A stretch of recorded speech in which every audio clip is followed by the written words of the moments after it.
അസ്സലാമു അലൈക്കും. പരിശുദ്ധ ദുൽഹിജ്ജ് മാസത്തിലൂടെയാണ് നമ്മൾ ഇന്ന് കടന്നു പോയിക്കൊണ്ടിരിക്കുന്നത്.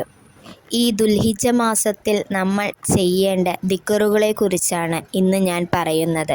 ദുൽഹിജ്ജ് മാസം അള്ളാഹുവിന് ഏറ്റവും ഇഷ്ടപ്പെട്ട മാസമാണ്.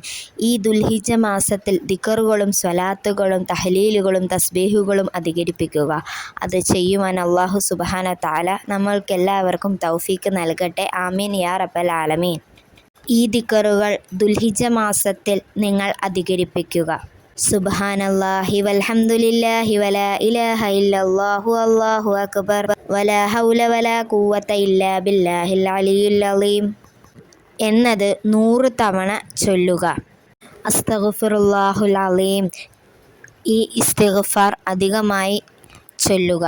ലാ ഇലാഹ ഇല്ലല്ലാഹു മുഹമ്മദുർ റസൂലുള്ളാഹ് എന്നത് 103 തവണ വീതം എല്ലാ നിസ്കാര ശേഷവും ചൊല്ലുക.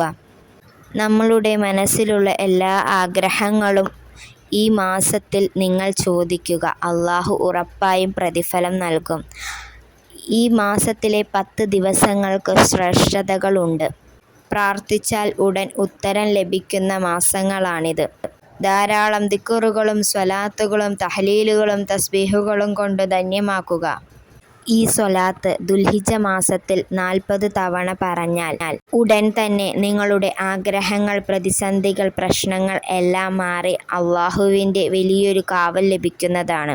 ഈ മാസത്തിൽ ധാരാളമായി സൂറത്ത് ഇഖ്ലാസ്, ഖുൽ ഹുവല്ലാഹു അഹദ് പാരായണം ചെയ്യുക. നമ്മളുടെ പാപങ്ങൾ പൊറുക്കുവാനും ജീവിതത്തിൽ ഐശ്വര്യവും ബറക്കത്തും ഉണ്ടാകാനും ഖബർ ശിക്ഷയിൽ നിന്ന് രക്ഷ നേടാനും ഇത് ധാരാളമായി ഓതുക. ഇൻഷാ അല്ലാഹ് ഈ കാര്യങ്ങളെല്ലാം ചെയ്യുവാൻ അള്ളാഹു തൗഫീക്ക് നൽകട്ടെ.